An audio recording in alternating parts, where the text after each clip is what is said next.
The young man born from the evil face stone slab, along with Epirtal, descended into this familiar and unfamiliar world and was picked up by an Abyssal, forming a bond here. Starting from Wangguan City, step onto the stage of the 8 Masters. Silent Absolu, lovely Morubek, lively Moon IB, strong rogue Crocodile Crimson. Kingolf. Respected strong man Dole. Let's go, mine Mary. Idiot Elves low PS. The introduction was written blindly, don't worry. It's a new book for newcomers, specializing in evil genres. On the day of the total solar eclipse and the return of the precious life jade. You are listening at Novel Full. Audio. In a parallel world of Pokémon, a meteorite shower shattered the tranquility of the world. The supreme founding god appeared to guard this land, but he himself fell to the mountaintop and lost consciousness. At this moment, a human named Damos arrived and used the power of the supergram to find the stone slab, awakening Arceus. As a result, one person and one god formed a deep friendship. They saw a barren land of Medina, and Arceus decided to help his friends restore it. He handed over the enhanced version of the life jewel, which was made up of dragon stone slabs, monster stone slabs, water drop stone slabs, emerald stone slabs, earth stone slabs, fireball stone slabs, and lightning stone slabs to Damos, and agreed to return it later. Years later, today, Medina is no longer in its former desolate state. At the same time, a strong man stood quietly in the temple, staring blankly at the emerald green pearl on his scepter. Suddenly, the strong man turned his head and looked at the slowly approaching figure with red hair. Damos, do you really want to return the pearl of life? The visitor asked. Yes, Lord Qixin, this is actually something belonging to Arceus. I made an agreement with him to return the pearl on the day of the total solar eclipse. This is the agreement. But what if Medina loses the pearl and returns to its original appearance? Shinchi questioned loudly, his fists clenched tightly. Damos quickly replied, no, no. Before he could finish speaking, he was interrupted by Qixin. That's enough, I don't want to talk to you anymore, bronze bell. A bell-shaped warcraft floated out from behind Damos, and then he was controlled by his telepathy. Qixin smiled and walked up to Damos, taking the scepter with the precious life jade from his hand. Damos's body trembled wildly, his eyes widened, but he was powerless to stop it. Qixin patted Damos on the shoulder and said, all right, Bronze Bell, send our great hero to rest. Outside the temple, the sun and moon slowly intersect until the moon fully enters the umbra and the sunlight is blocked. Arceus accompanied the radiance of the path as he slowly drifted into the center of the temple, where Qixin waited for a long time. Arceus looked around and asked, Damos is. Before he could finish speaking, many Pokémon suddenly appeared in the doors around him, accompanied by a sneer from Qixin, and launched an attack on Arceus. This sudden change prevented Arceus from responding in a timely manner, and the accompanying silver water rushed him to the bottom of the temple, imprisoning him. Arceus slowly looked up and said, why? His tone was filled with anger and doubt. Qixin just sneered without answering, Damos. His rationality was gradually being eroded, and he roared. His green eyes were gradually occupied by blood red, and he believed he had been betrayed by Damos. In his fury, Arceus ignored the attacks that were extremely weak for him and broke free, releasing the pressure exclusive to the Creator God. Most of the elves around him lost consciousness, and a small number of strong ones lay on the ground in fear, afraid to resist this angry god. Immediately after, Arceus lightly tapped his hooves, tearing apart the earth and causing the walls of the surrounding temples to collapse. Before Qixin could recover from this upheaval, he fell into the bottomless abyss, marking the earthquake of Arceus. Arceus flew into the air outside the temple, unleashing a blizzard, a cluster of meteors, and skills that seemed to be free of charge. The sky was shrouded in dark clouds, and humans who had not had time to escape turned into ice sculptures in an instant. Meteorites fell one after another, destroying houses. It's like a scene of the end of the world. At this moment, two teleportation gates appeared behind Arthas, among which two figures, one blue and one white, slowly emerged. It was the time god Yaluka and the space god Palukia who were awakened by the energy fluctuations of Arceus and rushed over when they sensed what their good father was about to do. Emperor Yaluka was about to step forward to dissuade him, but he was pressed towards the ground by gravity. Immediately after, a powerful force from the earth struck him severely. Upon seeing this, Palukia threw a waveguide bullet and forced Arceus, who had not switched the stone slabs, to retreat. Then, the three gods officially began to engage in battle. Due to Arceus not being able to retrieve the lost slate, he, who had lost the power of dragons and fairies, unexpectedly fell into a disadvantage in this battle. However, the creator god was ultimately the creator god, and even a stronger clone was enough to make the time and space dragons feel a headache. They didn't know how to summon Arceus's reason, and there was no wisdom in this world. They had to hold him back first, hoping that time could calm Arceus's anger. 11 stone tablets appeared behind Arceus, among which the fist stone tablet symbolizing combat floated back into his body.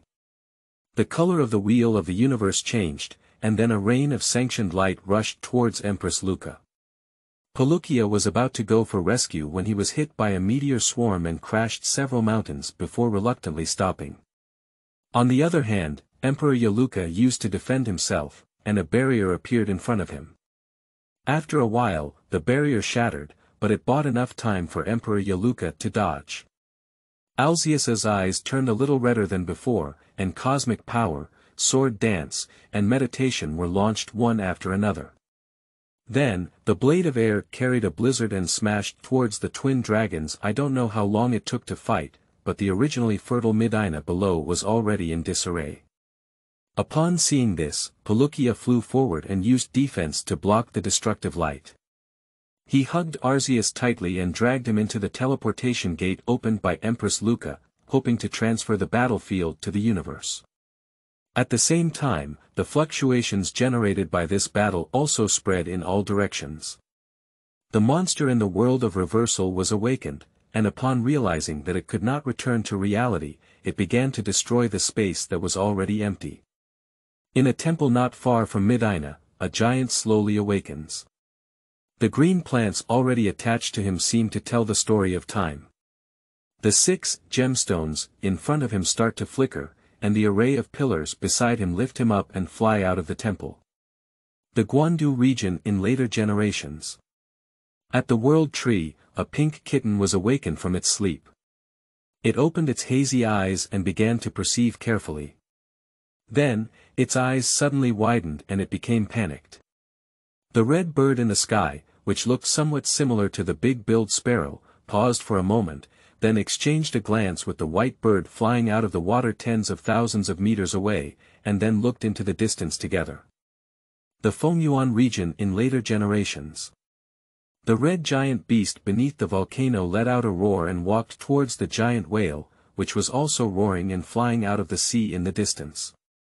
The green dragon in the ozone layer also plunged downwards. The united regions of later generations. The white and black dragons have launched a new round of duel. The god of destruction and the evil stone slate. You are listening at Novel Full.audio. In an unknown forest, the sun and moon in the sky have separated, and the sunlight has returned to the earth. The elves on the ground have also become active. A few colorful butterflies were dancing on the flowers, while clusters of flower buds were playing with Lady Huajie. The flower bud, holding a black flower in one hand, was quietly floating there, gazing into the distance in confusion, as if missing something. On the side of the river, a little kitten was drinking water, and a mounted lamb was standing behind him, ready to take action.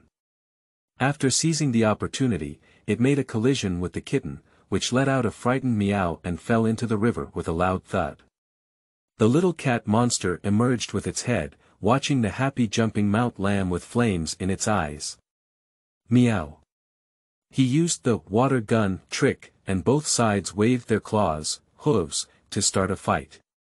Not far away from the tree, a dong-dong mouse was trying hard to pick a fruit, but unfortunately her short hands and legs didn't seem to support her in completing this difficult action. Dang dang. After accidentally falling again, she looked at the delicious-looking fruit and the corners of her eyes began to moisten. At that moment, a small arrow sparrow on one side flew up and picked the fruit, handing it to her. Dang dang. Yagu. After 2 happy exchanges, the Dong Dong Mouse was about to bite the fruit, but suddenly froze. Dong Dong Mouse looked towards the distant sky, where a crack suddenly appeared. Immediately after, the sky shattered like glass, and several figures flew out one after another. It was the 3 gods of Arceus, Empress Yuluka, and Palukia, who were the Oppo people and his super beasts, manual dog heads. In an instant, this forest also turned into a battlefield of divine warfare. Palukia now feels extremely tricky. He originally intended to transfer the battlefield to the universe, but he overestimated his strength. Just halfway through the teleportation, Arthas broke free and he and Empress Luca had to catch up. Emperor Yuluka and Palukia exchanged a glance, knowing that they could not continue like this. After using the defense to block the attack of Arceus again, the 2 gods seized the opportunity to use gravity together. Arceus fell from the sky under the joint use of gravity by the 2 gods, and at the same time, rocks, chains, suddenly rose up on the ground to firmly lock him in. Arceus failed to break free in a short period of time and quickly exerted his defense. But in the next moment, roar. ×2, the 2 first-level gods were greeted by their ultimate moves. Yakong Slash and Time Roar. The Yakong Slash was the first to shatter the hasty defense set by Arceus, and 2 ultimate moves hit him. The aftermath of the explosion flattened the surrounding mountains, and the forest disappeared, leaving a deep pit where dust rose up and obscured Arceus's figure. Upon seeing this, Emperor Yuluka and Palukia remained vigilant and continued to use their moves to bomb the smoke, sending beams of light flying towards the distance. Suddenly, beams of light lit up from the smoke, shining with magic. Palukia let out a mournful cry, and the time and space dragons retreated to widen their distance. The deep pit suddenly fell silent, as if even the wind had stopped blowing. The slow retreat of Emperor Luca and Palukia exposed their inner unease.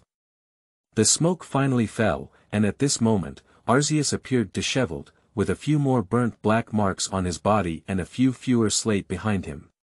It should have been flying towards the distance with the beam of light just now. At this moment, neither side moved and the silence continued. Suddenly, a green light emanated from Arceus, indicating self-regeneration. A ring of water appeared around Palukia, and Dialuka roared to the sky.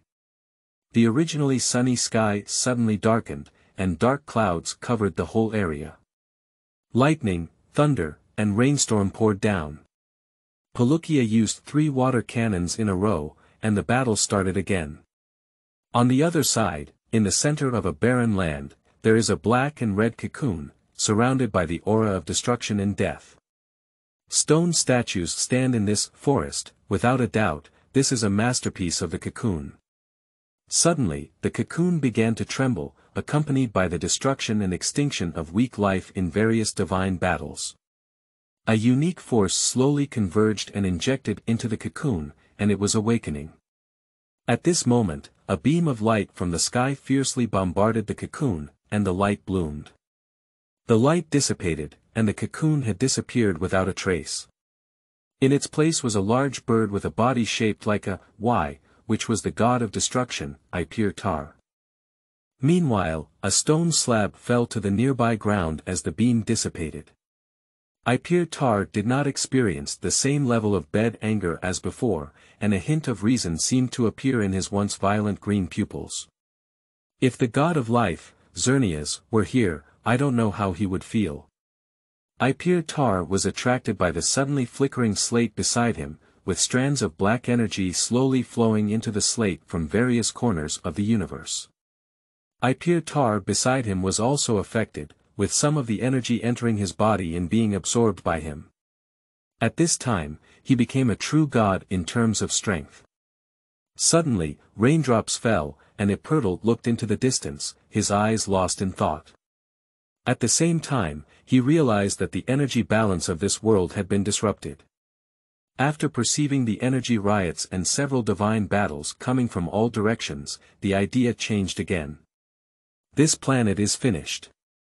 Without considering anything else, Epirtal grabbed the nearby slate and flew towards the universe. The current cracked space seat had no time to pay attention to him. Under the influence of energy riots, the universe is not safe either. When Epirtal realized that the universe was also about to end, he began to gather all his strength in the hope of tearing open the barrier between the world and itself. Almost. He began to emit a scream, and his energy was about to be depleted. At this moment, the evil slate began to flicker, and a wave of energy flowed into the body of Epirtal. Although the universe could not transmit sound, the ripples that were shaken out of space could still reflect the high-pitched cry. Finally, with the efforts of one god and one stone tablet, the universe was torn open by a small opening, emitting a magical light. Where does this opening lead to? No one knows. But at this moment, Epirtal can't care about so much. This is his last attempt, and also his last hope. He flew into that crack and escaped from this world. The crack slowly closed, as if nothing had happened. Suddenly, a terrifying wave spread from the planet where Zeus was located, followed by a burst of strong light that seemed to cover the universe. Then the universe began to collapse and disappeared. Chapter 1. Falling Youth and Elves. You are listening at Novel Full.audio. De co lois ara trong quatrin lay text. Chapter 2. Crocodile vs. Moonibu. You are listening at Novel Full.audio. The morning sun rose, and the gentle sunshine fell. The hard-working elves began a new day of activity, but Elo's mood was not beautiful. Crocodile, why have you been injured so badly these past few times? Absolu frowned and stared at the crocodile who had been looking for him early in the morning. The rogue crocodile lowered his head behind his hands and dared not look directly into Absolu's eyes, but the fluctuation of the evil energy exposed his inner vitality, clearly showing an attitude of, I am listening, but my soul is not here. The atmosphere became even colder as he saw it, and when he noticed something was wrong, the thug decided to lie down and start rolling. The battle between Elo and the rogue crocodile has begun. Absolu has released Absolu. Go ahead. Bastard crocodile. The rogue crocodile used it for no reason. This is not very effective. The opponent's Absolu used a chase. This is very effective. The rogue crocodile lost 50% of its health. The rogue crocodile used trickery and fake crying. This didn't affect Elo. The opponent's Absolu used a loud roar. The rogue crocodile lost 49% of its health. The rogue crocodile is really crying. The opponent's Absolu. Absolu is in chaos. The opponent's Absolu used an apology. The rogue crocodile is still crying. The opponent's Absolu used singing. The rogue crocodile is still crying. The opponent's Absolu used coquettishness. The rogue crocodile stopped crying. The rogue crocodile bit hard and didn't let go. This is very effective. The opponent's Absolu has lost 100% of his health. The opponent's Absolu has fallen. The rogue crocodile has won. After experiencing a farce just now, Elo listened to the call of the thug crocodile and combined it with his short hand rapidly gesturing in the air, finally figured out the reason for the thug crocodile's injury. It's like this. The rogue crocodile heard that there was a circle bear in the forest that often bullied the weak Pokémon, so it started searching. When it found its target, the circle bear was bullying a walking grass.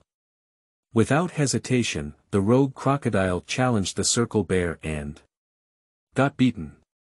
So, the rogue crocodile, let's train together.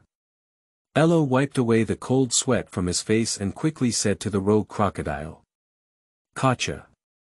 The rogue crocodile nodded vigorously, with flames of fighting spirit in his eyes. Elo looked at Moon Ib, who was giggling on the side, and Abutharu, who had been hiding in the grass all night. "So please, Abutharu, Moon Ib," he said, "so." Abdulu still had his aloof demeanor, but his slowly swaying tail seemed to reveal his emotions. As for Moon Ib, she was constantly imitating the coquettish tone of Elo just now, her eyes curved into crescents. Elo could only stare fiercely at the Moon Ib, without saying anything more. A stone tablet and 3 elves walked to a clearing, and Absolu said to the rogue crocodile, "Let's fight Moon Ib first and show me your strength." Upon hearing these words, the thug crocodile immediately became serious and turned his head to look at the confused Moon Ibu on the side. "Moon Ibrahimovich. No, are you serious?" "Elo. Otherwise." Moon Ibrahimovich turned her head stiffly to look at the ferocious crocodile next to her, and then saw her own bipedal beast. Elo could even read from her eyes, "Me. He." Elo laughed and, ignoring the bulging bun face of Moon Ib, touched her head. "Don't worry, I'm here," Moon Ib sighed and had to respond. At noon, on the open ground, the rogue crocodile stood in opposition to Absolu and Moon Ib, with Abyssalu standing in the middle as the referee. "So-a-woo." The battle began. Moon Ib, run up, use the high-speed stars. Elo chose to take the initiative. On the other side, the rogue crocodile's claws seemed to light up slightly, followed by a roar and a sandstorm blowing around. Abyssalu was about to retreat when a pale black energy shield enveloped the field, created by Absolu using pure evil power. The rogue crocodile wanted to take this opportunity to dig a hole, but its speed was still a bit slow. The high-speed star hit it head-on and knocked it back a few steps. Moon Ib, reflect the wall, then pray for rain. A pale pink barrier appeared around Moon Ib, which she learned from the elves in the forest. Then, boo-woo. In the blink of an eye, raindrops fell and the sandstorm almost lost its effectiveness. And it was precisely at this gap that the rogue crocodile had rushed over and opened its big mouth to bite at Moon Ibu, flash. Use strange light. The rogue crocodile was shrouded in light, his eyes blurred, and he fell into a state of confusion. Moon Ib took this opportunity to rush forward and began to gather evil waves in front of him. But at this moment, the rogue crocodile lifted its head, and his face was extremely terrifying, a terrifying face. The momentum of the Moon Ibrahimovich suddenly froze, and his terrifying face overlapped with his eyes and the figure in his memory. "Stand up. Useless thing. Hurry up. Hurry up. Damn it. Ib. If you haven't finished training before dinner, then don't eat dinner." The boy's face was so fierce and terrifying at the moment, and his eyes seemed to contain endless anger. In her memory, Ibrahimovich was afraid to shrink into a small ball. She didn't understand why the once gentle trainer had become what she is now, nor did she understand why she had been working so hard all day without rest, yet still failed repeatedly. Suddenly, there was a severe pain in the body of Moon Ib, which was the chopping of the rogue crocodile. Boo! Moon Ib let out a scream and quickly distanced himself from the rogue crocodile. Moon Ib. Absolu was startled by the sudden change and looked at Moon Ib with concern, wanting to stop it. Upon hearing this call, Moon Ib woke up and turned his head to the worried and flustered eyes of the young man. "Yes, there's still someone who cares about me, isn't there? I met an angel, and I have a new companion and home. I'm no longer who I used to be. I'll never let anyone who loves me down again." Boo-ee. Moon Ibu gave his angel a reassuring look, then looked carefully at the slightly confused crocodile. Boo-ee. Moon Ibu gradually condensed a ball of light in front of him, hitting the crocodile, and the crocodile lost its combat ability on the spot. "Is that gratitude?" Elo widened his eyes and looked at the scene incredulously. "Is this a bond?" The bond between humans and Pokémon. But Elo's eyes were full of confusion. Can Moon IB learn to repay kindness? What outrageous joke is this? And this seems like training, right?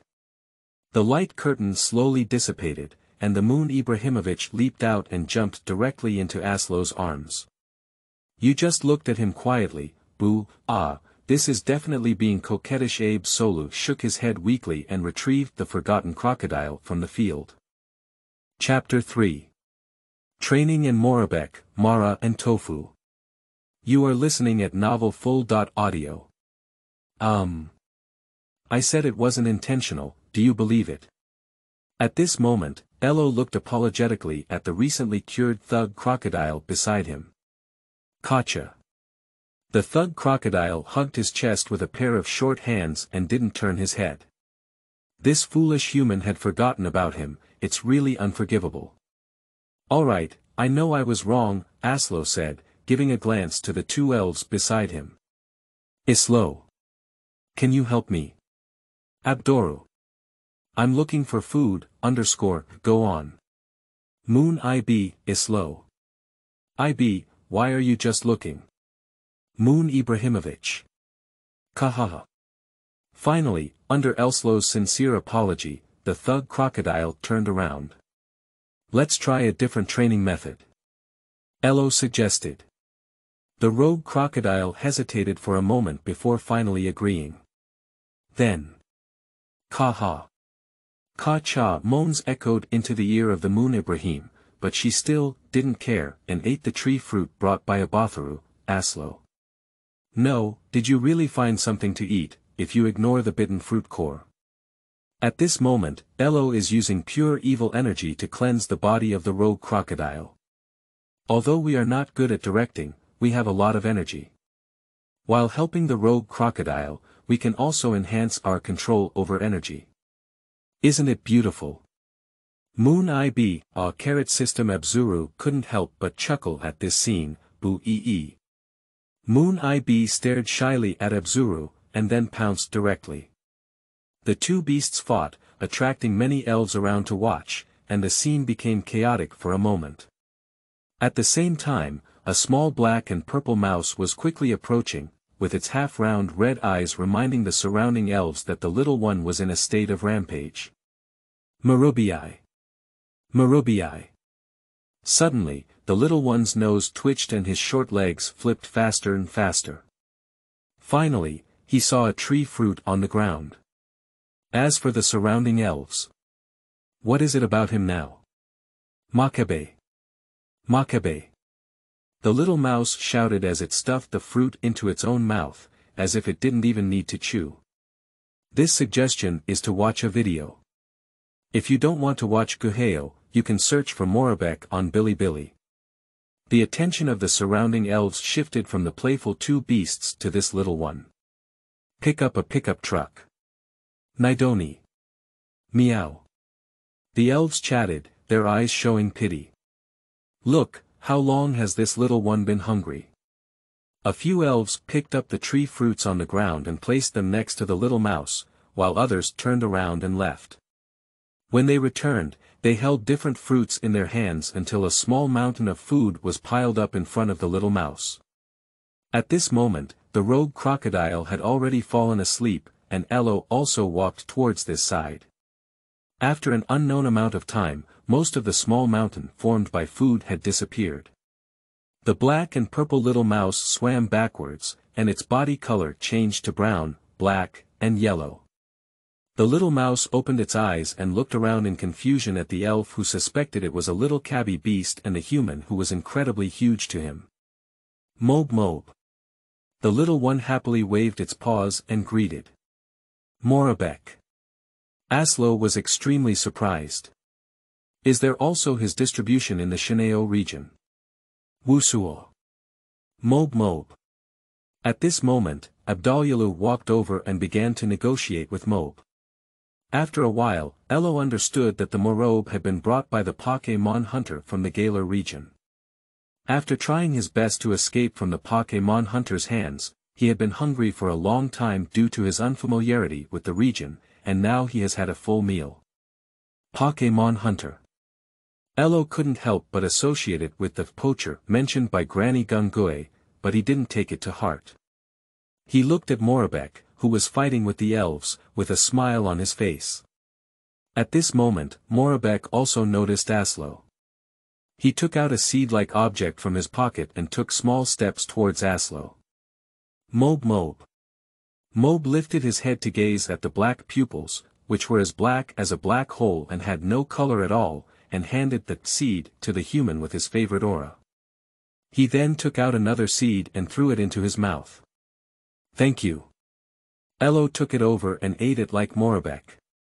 Eat it well. His eyes were full of amazement. Morubek tilted his head and smiled happily at this scene, then took it out of his pocket and started feeding again. On the other side, a team of 5 people was slowly advancing in the forest, and the strong man led by them was irritable and loudly shouting, "Where the hell are Soroyac and Soroya? They're obviously injured, right?" As he spoke, he impatiently kicked away the stone at his feet. "It's not because of your carelessness, boss."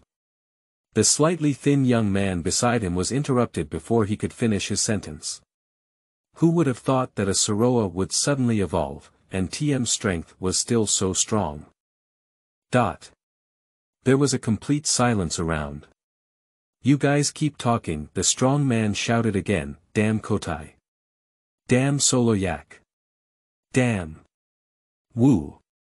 The strong man kicked away a walking grass that didn't have time to escape this time. As he watched the ground get closer, walking grass closed his eyes. After a while, the pain he had imagined did not appear. Walking grass slowly opened his eyes, and a Geng ghost hugged him. "Let's go, little one." The Geng ghost spoke out, and walking grass obediently ran away. The talking Geng ghost. The 5 of them became vigilant and released their own elves, Abe Monster, and Crossed Bat. But before they could command, they felt their bodies were out of control.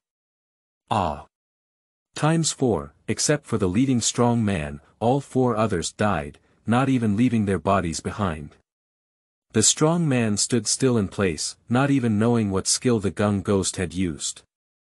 It wasn't until Geng's laughter came that he realized and threw a strange patterned Poké ball, releasing a red-eyed Madeira. This was his reliance, and he even managed to escape from the hands of the Worm King Aliu with this Madeira. Is it controlled by something? Granny Geng thought for a moment and fired a few real gas bullets as if playing around, but she didn't take it seriously. A true chi bullet hit Mara directly as he ran over, flying him out and falling to the ground. As for the remaining few, the strong man can no longer find the entire body. Grandma Geng crushed the strangely patterned Pokémon ball and then began to touch the corpse. "Yo, 1 advanced ball, 5 elf balls, that's not bad." Grandma Geng nodded as if very satisfied. Then she turned her attention to an ordinary ball that had just been thrown out by a strong man, which seemed to contain an elf. Grandma Geng pressed the button on the elf ball, which was a Beulah. As soon as it came out, it looked around and suddenly panicked, running to the side of the fallen Beulah. He seemed to be a descendant of the Heavenly King level Beulah. Madeira slowly stood up, his eyes having regained clarity. Madeira.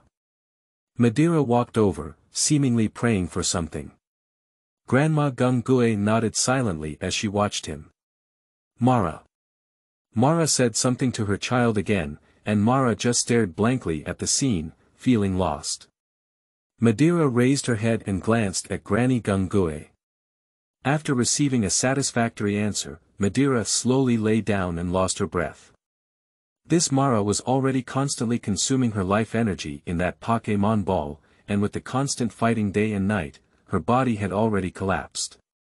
Grandma Geng's exhausted true energy bullet became the last straw to crush the camel.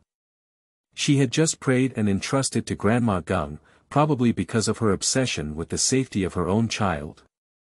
Paula on the side didn't cry, he just stood there dumbfounded.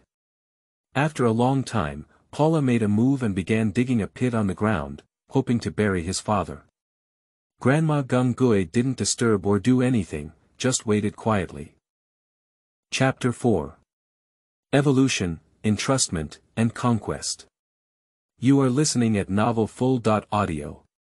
A few days later, the rogue crocodile could be said to have undergone a complete transformation. While being baptized by the power of evil for several consecutive days, it was also constantly exercising.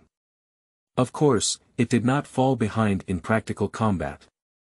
With the alternating training between Absolu and Absolu, the strength of the rogue crocodile improved. Gotcha. The thug crocodile thought he was ready to challenge the circle bear again, and Elo nodded as they embarked on the path of searching for the circle bear. Moon IB lazily stretched out in Elo's arms, with a Morubek still standing on Elo's shoulder. Ah, Absolu sighed. His own moon, IB, was even larger than the average, reaching a height of 1.3 m. As for weight. To be honest, it wasn't that heavy for him, but it was a bit hard to see when holding it. So. Abyssalu called out, as if wanting Absolu to hold him. Elo fell silent, looked at his serious red pupils, and then at the size of Abyssal, who was one circle larger than the moon Ibrahimovic, and politely declined. Wake up. Then come down and walk on your own. Elo's eyes flickered and he chose to throw the moon Ibrahimovic in his arms, freeing his hands. Boo-ee. Moon Ibu flipped over a pretty white. Red-eyed, and then ran to find the thug crocodile. Since the first battle, the rogue crocodile has recognized Moon Ibu as the elder sister. After all, he doesn't want to repay the debt. Morubek looked at the friendly interaction between everyone with an angelic smile, then took the tree fruit handed over by Absolu and started cooking. Roar. A roar not far away caught the attention of the thug crocodile. Kaka. The thug crocodile ran over first. Elo understood the words of the rogue crocodile and knew that the owner of the roaring roar was the circled bear. He then called on the elves to follow the rogue crocodile and run away. When Elo found it, the circle bear was using playful attacks on the crocodile. The crocodile dodged and quickly dug a hole into the ground, causing the circle bear's 100,000 horsepower to be lost. Absolu sensed it and, based on past trainers and elves, the circle bear had already reached the level of a Taoist school, and was not even considered weak at the level of a Taoist school. But Absolu didn't worry too much, because he was already able to compete with a main elf of the Heavenly King himself. After a long time of wandering and honing, Morubek beside him had already gained elite-level strength. Absolu had already reached the quasi-Heavenly King level when he was training against the crocodile, and after learning to repay his kindness, Moon IB could almost become a quasi-Heavenly King elf and could come to save the field at any time. Moreover, the rogue crocodile has also taken on the embryonic form of a Taoist level, so self-protection is still not a problem. Elf level. Beginner, Intermediate, Advanced, Elite level, Daoguan level, admission ticket for the strong, quasi-Heavenly King level, sitting at the bottom line of the Daoguan, with at least one Daoguan owner, Tianwang level, Champion level, Battle Legend, Champion level less than or equal to level 2 God, 3 birds, 3 beasts, for clouds, etc., Battle Legend less than or equal to level 1 God, Alzeus clone with a full stone slab ceiling. Phantom beasts possess strange powers, and their strength varies. The rogue crocodile suddenly rushed out from the ground behind the circled bear and used its true chi fist, which he had learned from a powerful mushroom. The true chi fist hit the circle bear, causing it to fly backwards and let out a mournful cry, but it did not lose its combat ability. Elo couldn't help but marvel at the rough skin and thick flesh of this circle bear. Roar. The circle bear stood up and roared angrily, frantically charging towards the thug crocodile, causing a scene. After a big fuss, he hit the rogue crocodile who didn't dodge, and the smoke was stirred up. Elo sensed something, and a smile appeared at the corner of his mouth. A white light shot out from the smoke, which was the light of evolution. The smoke dissipated, and the crocodiles appearing on the field had changed from yellow skin to red skin, reaching a terrifying height of 1.9 m, about a head taller than Elslo. Elo. It's okay, I can still develop. Probably. The rogue crocodile that has completed evolution has completely entered the realm of the dojo, and the circle bear has not yet reacted to be knocked away by the evil waves of the rogue crocodile, losing its combat ability. Kaka. The rogue crocodile exclaimed triumphantly to Aslo, then fiercely rushed over and hugged Aslo. Congratulations, damn it, no, it's time to call it a rogue crocodile now. Aslo smiled, feeling his strength, but also feeling a bit disappointed. He couldn't even rub the head of the rogue crocodile. A few small ones around also gathered around and began to congratulate. The rogue crocodile let go of Aslo and scratched its head, feeling embarrassed. Gugu Aslo looked for the sound and saw that the one making the sound was the belly of the rogue crocodile. Elves. Rogue crocodile. No, I didn't. Elo looked at Morubek on his shoulder. Although he had eaten all the way, he seemed to be getting hungry again. Then he smiled and said, then, let's have dinner. The elves cheered. Enough alcohol, no, underage Slate cannot drink alcohol. After finishing his meal, Aslo suddenly turned to look behind him and said, Granny Geng, why did you come? Mouth Jia. Granny Geng smiled and whispered, a few little guys have made great progress. Let's come and take a look and give you a few things. As he spoke, Geng took out a backpack that looked a bit old from his mouth and handed it to Aslo. Aslo took it over and opened it, containing a high-level ball and 5 Pokémon balls. This is. Aslo looked up and asked. I cleaned up a few mice on the way and picked them up. We don't need them, so I'll give them to you. Then she seemed to think of something else. Oh, by the way, there's this. Granny Geng took out another Pokémon ball and squinted at Elo. The little one inside was given to us by his father before he died. We think he can grow better by your side, so. Ashlo understood and solemnly took the elf ball, releasing the elf inside, which was a bear. Please give me more guidance in the future, Paula. Banka. Bangla responded with a serious look at Elo, remembering the warm human appearance before returning to the ball. Elo looked up and realized that Granny Geng had disappeared, so she must have returned to the cave. Saw. Mo-bay. Ka.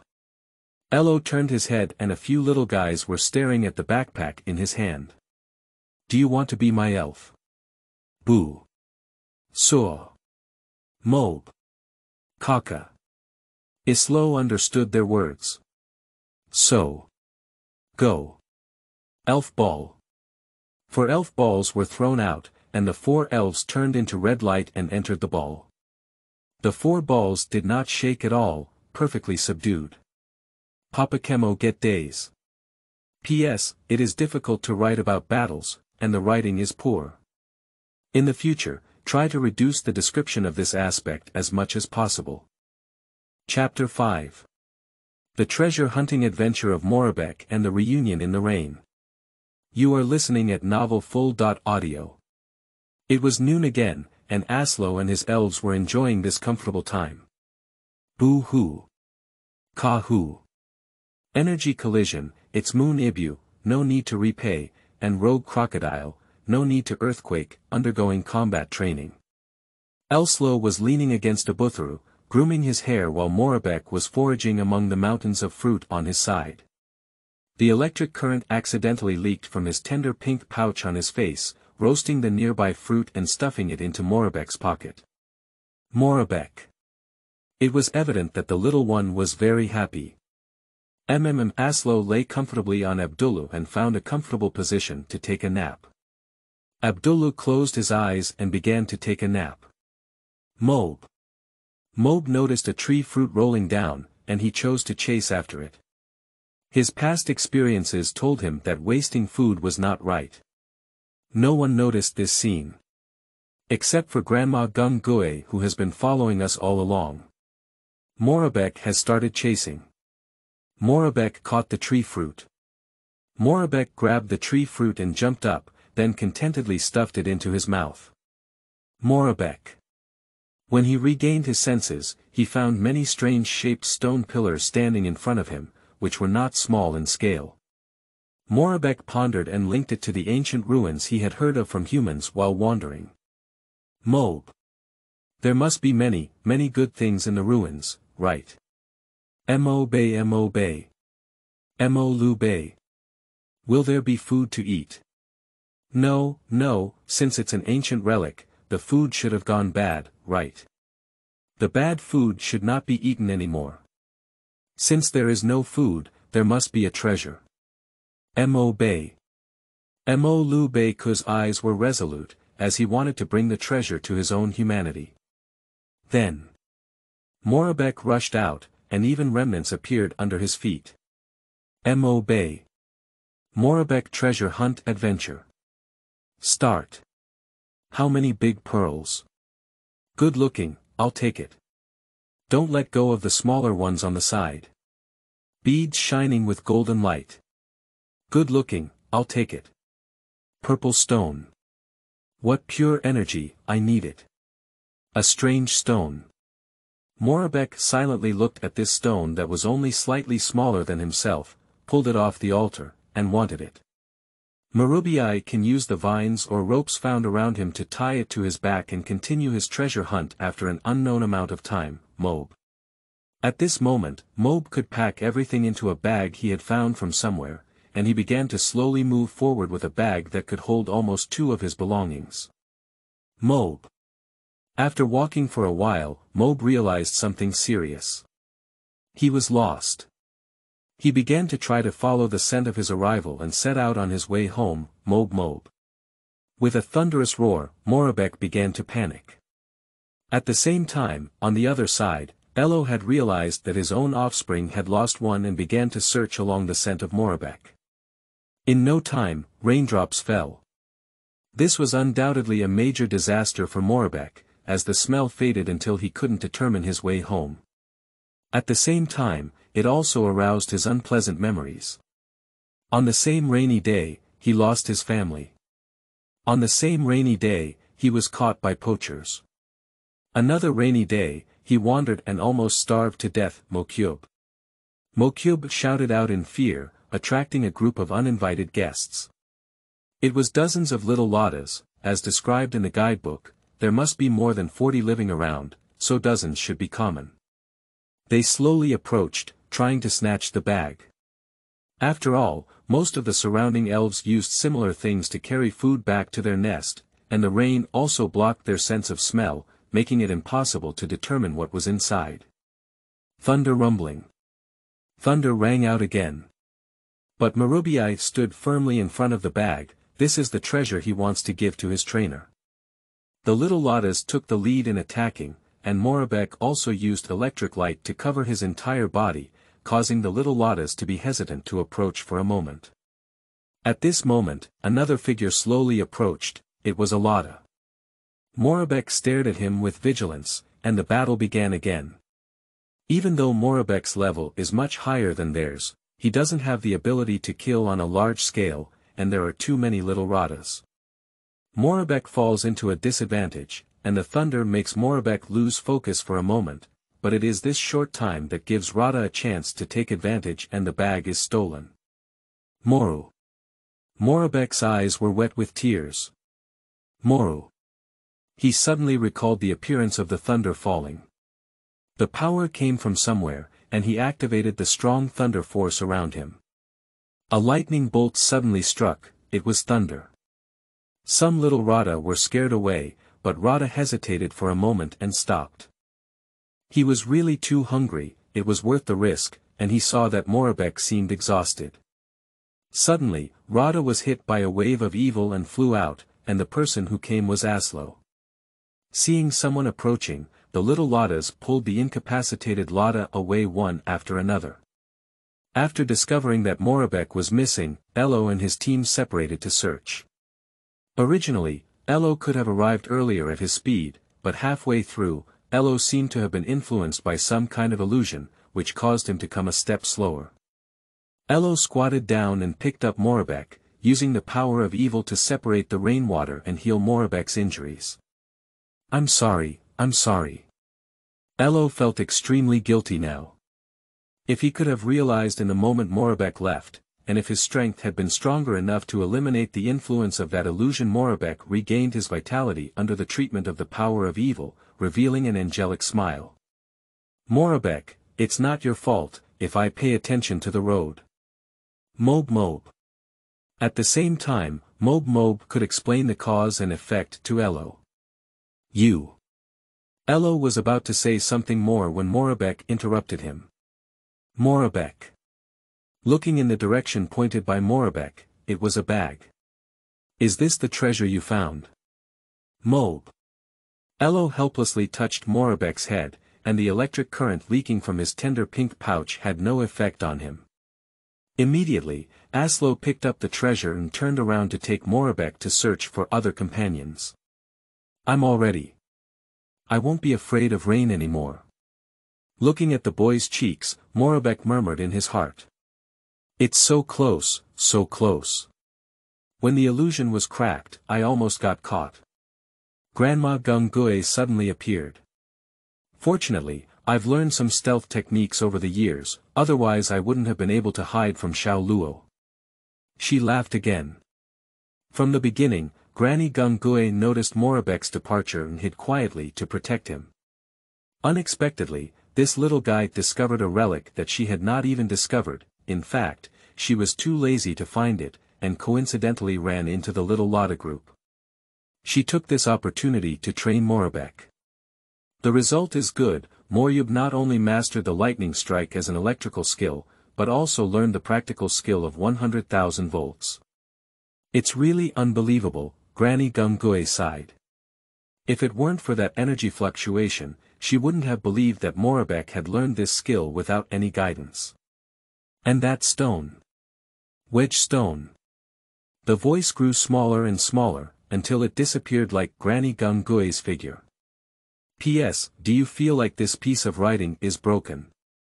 What I want to express is that I haven't expressed it at all. Does the protagonist's strength seem a bit weak? Forget it, just be a 1,000-year-old ghost with strong strength.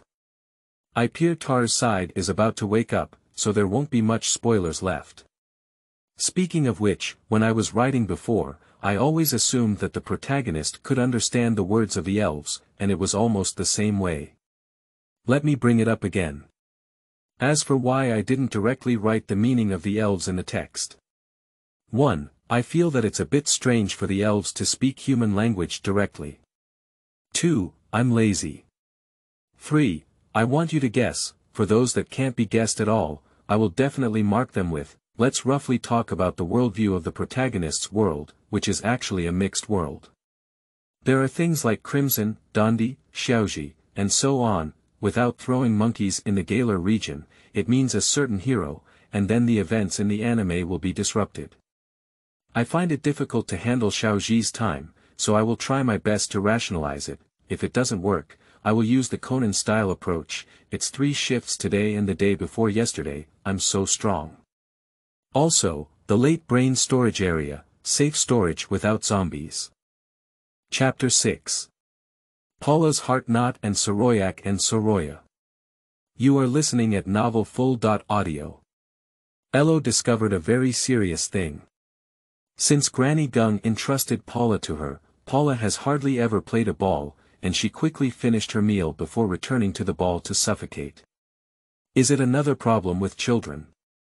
Absolu helped his forehead, thinking that Paula should have calmed down and he should talk to Paula. Come out, Paula. With a red light, Paula appeared in front of Elo. Paula. Can we talk about it? There are only the 2 of us here. After deciding to have a heart-to-heart talk with Paula, Absolu asked Aboru and the others to leave first. Ah. It seemed like Paula was about to say something when she was interrupted by a shout. Elo looked into the distance and sensed several humans. Pokémon Hunter. Elo's expression became serious as he turned to Paula and said, "It seems that this heart-to-heart talk will be postponed." On the other side, Pokémon, who looked like a fox standing on both legs, was confronting a group of people. The middle-aged man with a touch of blonde hair on his forehead shouted to Soroyac, "Listen carefully, Soroyac. If you don't want anything to happen to this Soroya, it's best to stand still and not resist. This person's name is Clinksfield, the president of Dakotai Network Company, and due to his exposure to the time ripple left by Shirabi several decades ago, he has the ability to predict the future and quickly established such a large-scale company. Those poachers are really useless. In the end, I will have to personally take action," Kotai cursed in his heart. This Soroyac can be said to be the key to his plan, bringing him more wealth. The power of the time ripple is also about to be exhausted, and the predictable future is becoming less and less clear. What's the difference between those fragments and nothing? Kotai's mood became even worse. Guoyan, the bodyguard next to Kotai, was holding a little fox that resembled Soroyac in his hand. It was Soroya, and behind him were several giant praying mantises. "Ma. Don't worry about me, go." Soroya struggled hard. "Ah." Soroyac shook his head gently, giving up resistance. "Is that right?"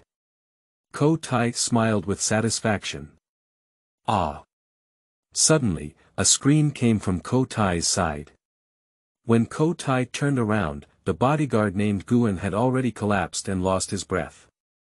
There was only a young man with black hair and black pupils, and a black windbreaker with the word "Y" printed on it, standing in his arms, still holding the confused Soroya.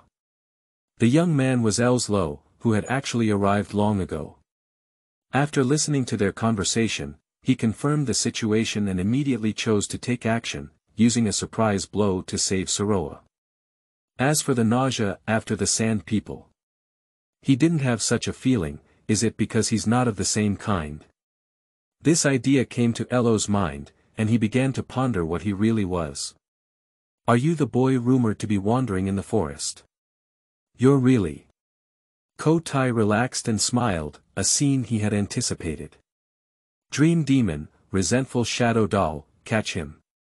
Two Heavenly King level phantom Pokémon surrounded Absolu. Judging from the performance of the theater version where the power was shattered, it's hard for me to determine the level of these two elves. Let's assume that they were created by Kotai using resources. It should be easy for wealthy people to cultivate these two elves. But soon Kotai couldn't laugh anymore. He saw Absolu slowly growing black arms behind his back, which he had created with the power of evil. Then, another dimension launched a fierce attack. This move was originally Hooper's exclusive skill, but as the evil stone version, Absolu can easily use all evil moves, including the Z move, with sufficient energy in control. At this point, after days of hard training, sufficient sleep, Absolu's strength has become comparable to that of a weaker champion-level elf, which seems to be due to the feedback given by the upcoming awakening of Epirtal in his body. How could two mere king-level ghost-type elves possibly withstand this uninterrupted attack? It was obvious that Kotai had not anticipated this scene. Kotai panicked and said, No, I'm not right. I'll still be there in the later scenes. Please let me go. I can promise you anything." Kotai knelt down without hesitation, his eldest son being able to bend and stretch, leaving the Green Mountains behind, not afraid of burning firewood. "Oh. Then arrange an identity for me." Elo thought for a moment. He was still considered a gangster now. "Okay." Kotai agreed without hesitation. After asking about Absolu's name and basic information, he found a computer from somewhere and started operating it. In no time, Kotai turned the computer screen to Absolu, which was his identity information.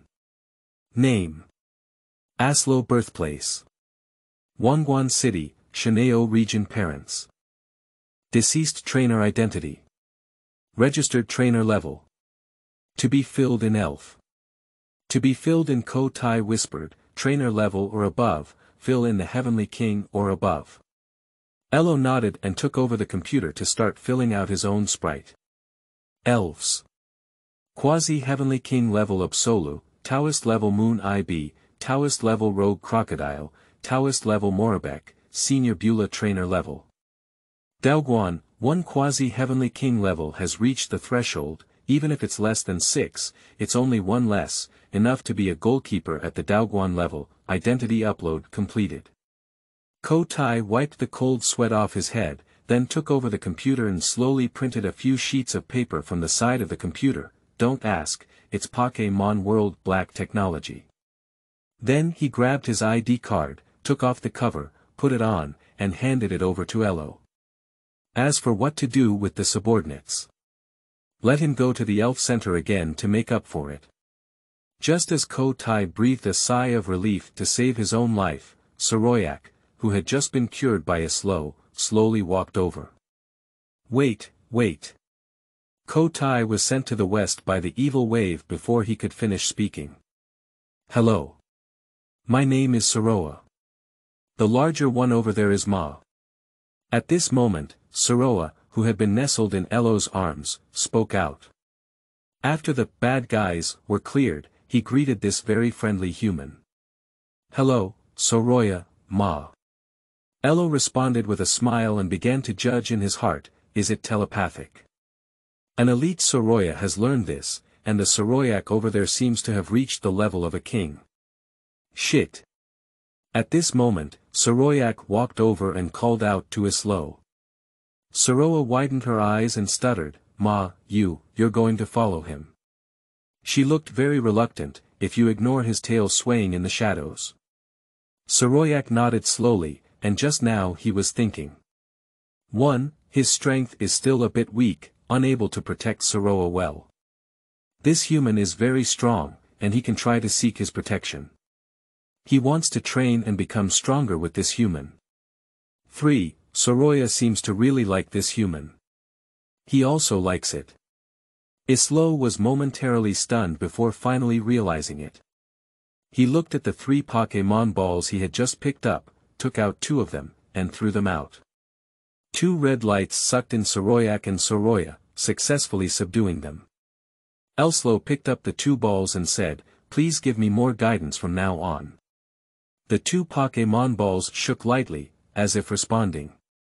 Islo suddenly realized that he didn't seem to have the restriction of only being able to carry 6 Pokémon as a trainer. It seems that either the identity permission given by Ko Tai is quite high, or the problem lies with this Pokémon ball. Islo shook his head and didn't think much about it. Overall, it was a good thing. Elo picked up the computer that had fallen on the ground and began to change the data. Elves.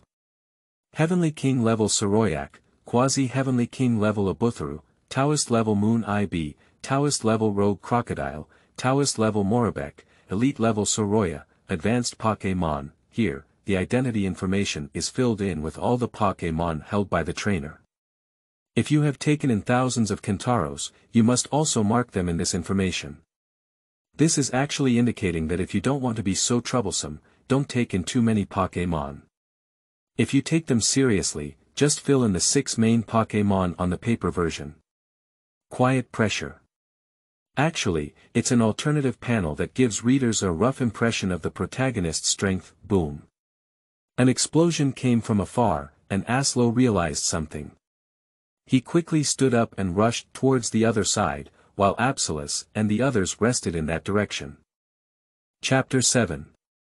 The Battle of the Superancient Elves and Grandma Geng. You are listening at novelfull.audio. Boom. As Elo rushed towards the location where the explosion was coming from, a girl dressed in a somewhat punk style was also attracted by the explosion. She was wearing a black rivet jacket, paired with a pink dress, and rivet boots, resembling both a rock musician and an idol. Mo Bay. The girl's shoulders Mo Lu Bei Ku called out a few times in confusion, as if asking the girl if she wanted to go and take a look. The girl's name is Molly and she comes from the town of Dingtok in the Galar region. Her brother's name is Nia Zi. As it is said, the strength of the 8 museum owners in the Galar region is terrifying. Niazi did not use extremely powerful techniques to put Zabana in a difficult battle, and although Zabana is also the museum owner, he is not a weak opponent among all the champions. TSK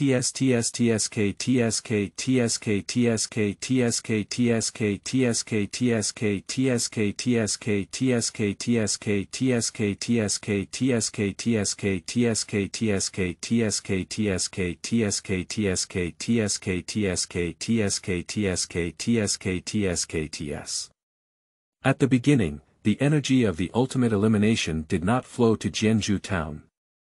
After the extremely large system was introduced into the alliance for battle, Jianzhou town gradually declined and its population decreased. Niazi, who regarded revitalizing Jianzhou town as his own responsibility, also frowned. And his sister Mari was also affected by this, rarely showing a smile, and has been training, hoping to make Jianzhou town famous one day. As a sister control, Niazi naturally realized this and, considering his sister's health, he approached the elderly Paula to find a solution. After discussion, he decided to let Molly go for a walk. Galer's native land is definitely not good. Not to mention the shouting team, the massive energy visible everywhere is enough to be heart-wrenching. So why talk about relaxation? Later, Niazi noticed the adjacent Shinao area, and under the pitiful gaze of her elder brother and the blocking bear, Mari had no choice but to agree. After arriving in the Shinao area, Mari heard that Crown City was preparing to hold an event called Pokémon Foot Basket, so she decided to go and see it. When she arrived at the forest, she also heard the explosion. "Let's go take a look." The girl nodded at Morubek. On the other side, a group of people were rushing towards the location of the explosion. A young man had a Pikachu on his shoulder, a young man with squinting eyes beside him, and a young girl following Bogomon. It was the 10-year-old boy Xiaoji, Xiao Guang, and former owner of the Nibi City Road Museum Xiao Geng. Turning his gaze back to Aslo's side, he searched for his own elf while rushing towards the explosion site. Bang! There was another explosion, but Aslo, who flew into the air with the power of evil, noticed a pale purple barrier appearing on the horizon. That energy wave is Granny Gumgui. Not long ago, a group of people arrived at an ancient ruins and said angrily, "Damn it, are there mice here? There's nothing good left." "Enough, let's complete Lord Kotai's order first," said the other person. Yes, they were originally ordered by Klinskatai to split off from the Kotai army. Kotai had anticipated a powerful force in this ruins, but could not determine what it was. If Elslo's Morubek were to realize that there were indeed mice here. A group of people began to grope around like this, as if someone had touched some mechanism. Suddenly, a beam of light enveloped everyone, times N. With a scream, everyone in the ruins disappeared, as if they had never come before. Suddenly, two huge rocks exploded and two elves appeared in place, a soul-piercing eye and a windy ball. However, unlike other members of the same clan, their bodies are covered in black patterns and they are incredibly large, probably around 20 m in size. As soon as the two elves appeared, they began to fight, seeming to have a never-ending hatred. At this moment, a Geng ghost suddenly appeared and used a barrier to isolate this ruins from the outside world. Meanwhile, "Hello, I'm Xiaoji from Jinshin Town, and this is my partner Pikachu. These two are my companions." Pikachu. "Hello, my name is Xiao Jiang. My name is Xiaoguang." Boga. "Hello, I'm Mari from Dingtok Town, and this is Morubek." Morubek. It is obvious that Xiaoji and his group have met Molly. Is it the town of Dingtok in the Galar region? Xiao Geng pondered. You were also attracted by the explosion, right? Why don't we go and have a look together? Xiaoji sent out a group invitation. Mari also recognized Xiaoji, who was already somewhat famous, and immediately agreed. Mob. Just then, Mob seemed to have discovered something. What's wrong? Morubek. Molly and Xiaoji looked towards the direction pointed by Morubek together. Mob. Another mob jumped out of the grass. The other Morubek. Exclaimed the others. Mary also leaned over with Morubek on her shoulder.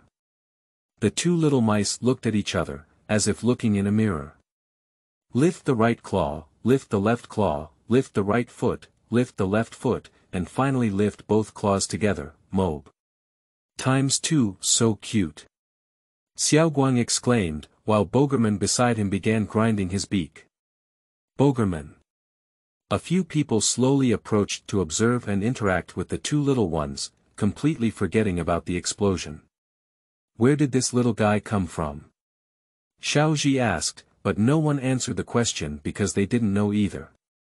At this moment, several figures emerged from the grass again. It's Absolu, Moon IB, and Rogue Crocodile, they're all so big. Xiao Geng widened his eyes. They should have trainers, right? Marley judged, after all, these few elves shouldn't have come together. Where are their trainers? These people were puzzled. Absolu, Morubek, Moon IB, Rogue Crocodile. Suddenly, a shout startled several people. Just as a few people were looking around, Xiaoguang suddenly exclaimed, "Look at the sky."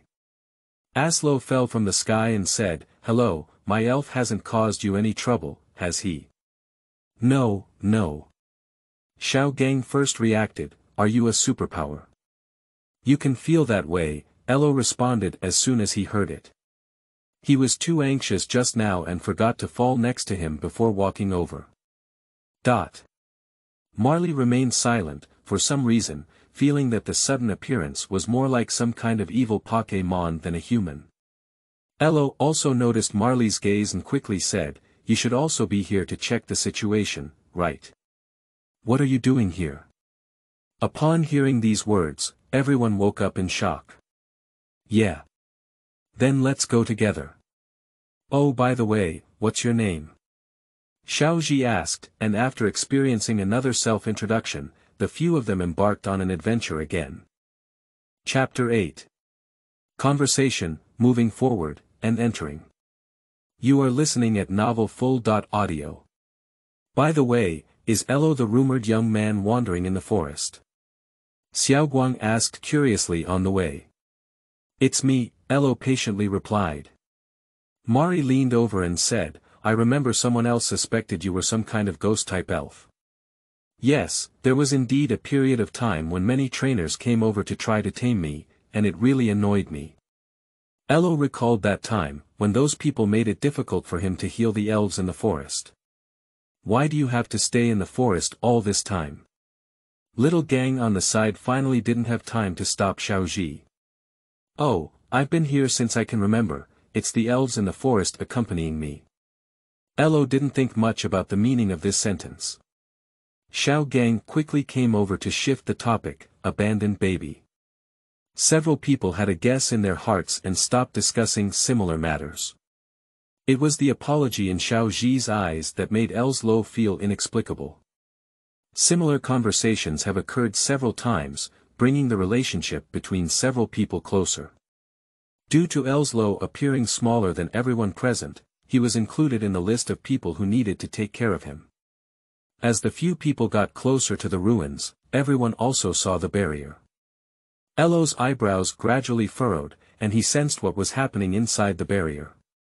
Geng Gui Grandma was fighting against two powerful auras, and the barrier was constantly enduring energy shocks, which were gradually breaking over time. Is that championship level? Elo stopped moving forward. "Elo, what happened?" Xiaoji asked in confusion, and the people around him also cast curious glances. Islo said seriously to the crowd, "The battle ahead is no longer something you can participate in, so hurry up and leave. This is not to look down on everyone." After just understanding, although Xiao Gang is the owner of the Taoist temple, his main force is not by his side. It's hard to say that Xiaoji's Pikachu. It's hard to say, Islo can't see it clearly, and the strongest flame monkey is not weak but far from reaching the level of a champion. Xiao Guang, let alone Mali, seems to have only that long-haired troll reaching the Heavenly King level, the timeline is ahead, and Xiao Ji and Mali have not fully grown up. How can we do that? If it's really dangerous, I can't watch you go on an adventure alone. Xiao Ji became excited, and Xiao Gang and Xiao Guang beside him quickly grabbed him to calm him down. I feel like Xiao Ji in TV would also do the same. No, it seems like there are many foolish things to do. So what happened there? Marley walked over and asked. Elo didn't answer because he was scared. Just now, he noticed a terrifying aura emanating from Xiao Ji, not the pressure of a strong person, but a threat. This feeling made Islo suspect that Xiao Ji is really a human. Isn't it something like Pokémon? If viewed as an elf, the protagonist is a villain, Xiao Ji is a fighter, and Tian Ku. Aslo regained his senses and answered Marley, I sense that there are at least 3 champion-level elves fighting over there. One of them is just the elf that raised me, and the barrier that is about to break is set by her. I feel a bit uneasy. So I must go over. He looked at Xiao Ji again and said, Are you sure? We just met, you don't need to take this risk. After the barrier is broken, this energy fluctuation will definitely attract the strong members of the alliance to solve it. Xiaoji and his team don't need to take this risk. The resolute gaze of Xiaoji was the best answer. Xiao Jiang and Xiao Guang behind him raised their brows slightly, this idiot. However, the actions of the two standing behind Xiaoji showed their attitude. Mari also quietly looked at Islo, expressing her approval for the people around her. Mob. Pick up. Boga. The little ones also expressed their determination. What should I say? Is this the heart of a child? Or should I say they are innocent and ridiculous? Elo thought helplessly, thinking that he couldn't do something similar. Probably. But he also nodded and agreed, believing that Xiao Ji's strength could protect these people. Everyone smiled at each other and quickened their pace of progress. Elo looked at the figures in front of him, and there seemed to be something more in his eyes. Ha! He chuckled lightly and followed a few companions. What race am I? It seems there's no need to dwell too much on it. Along the way, Elslo and his team had intended to evacuate the surrounding Pokémon to ensure that the barrier would not be disbanded in the future, causing too many casualties. However, in reality, they did not disperse many elves, and even encountered very few elves along the way. Elves have a more sensitive perception than humans, and they rarely stay in place after sensing the danger. Islo has also been observing the situation within the barrier. With 1,000 years of accumulation, Grandma Geng can be said to have tied with those two elves who were in poor condition due to sleeping for too long. Islo also felt relieved, but that doesn't mean he won't help anymore. Once he discovers something wrong with Grandma Geng, he will immediately rush over to support her. After all, he has been tricked by Granny Geng in the past. Last time when I was looking for Morubek, I had doubts about the illusion Elo encountered. No, it should be certain that it was Granny Geng who caused it. Finally, the group arrived at the barrier, and Aslo unleashed his evil power to envelop the crowd, which could provide the most basic protection. After Elslo made a cut in the barrier, everyone rushed in. After everyone entered, the barrier closed again, and the color of the barrier became darker, allowing Elslo to allocate some energy for reinforcement. P.S. How do you feel that this paragraph is written a bit awkwardly? Let's make some changes in the future. Also, the success rate of signing the contract, congratulations.